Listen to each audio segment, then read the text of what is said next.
মধ্যপ্রাচ্য সফরের শেষ দিনে সংযুক্ত আরব আমিরাতে পা রাখলেন মার্কিন প্রেসিডেন্ট ডোনাল্ড ট্রাম্প। বৃহস্পতিবার ৩ ঘণ্টার দীর্ঘ সফর শেষে আবুধাবি আন্তর্জাতিক বিমানবন্দরে তাকে স্বাগত জানান প্রেসিডেন্ট শেখ মোহাম্মদ বিন জায়েদ আল নাহিয়ান। পরে নান্দনিক প্রেসিডেন্ট প্যালেস কোয়াসার আল ওয়াতানে ট্রাম্পকে দেওয়া হয় রাজকীয় অভ্যর্থনা। দুই নেতার বৈঠকে যুক্তরাষ্ট্র ও সংযুক্ত আরব আমিরাতের মধ্যে ক্রমবর্ধমান সম্পর্কের প্রশংসা করেন ট্রাম্প।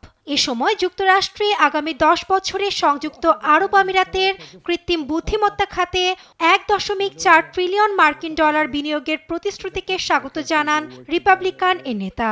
$1.4 ট্রিলিয়ন ডলারের বিনিয়োগ বিষয়ে কথা বলতে কয়েক সপ্তাহ আগে ওয়াশিংটনে এসেছিল প্রতিনিধি। আমরা এ বিষয়ে কঠোর পরিশ্রম করব। আমার কোনো সন্দেহ নেই যে সম্পর্কটি আরো বড় এবং উন্নত হবে।